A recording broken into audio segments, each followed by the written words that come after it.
Ki çox adamlar, kişilər qadınlarından qorxur. Yəqin burada oturanlardan da var.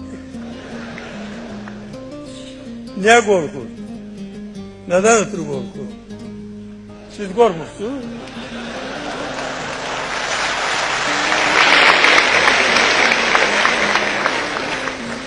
Niyə qorxur? Nədən ötürü qorxur?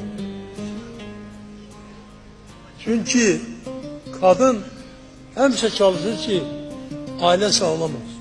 Əksəriyyəti kadınların ailənin əxlaqını qoruyur. Əksəriyyəti. Amma qorumayanlar da var. Əxlaqını qoruyurlar. Kadın ailənin özəyidir. Ailəni saxlayan bir vasitədir. Ona görə də kadınlar bütün cəmiyyətdə bizim çox əhəmiyyətli rol oynayırlar. Tək elə bir devlət işlərində, yaxud da ki, biznesdə falan da yox. Evdə oturubdur, ailəsini saxlayır. Öz ailəsi ilə məşğuldur.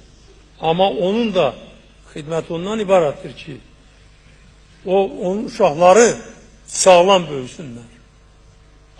Xidməti ondan ibarətdir ki, onun əri gedib İşkiyə qaşılmasın. Onun həyat yoldaşı pis yola düşməsin. Bax, bunlar hamısı kadınların ailədə rolunu göstərir.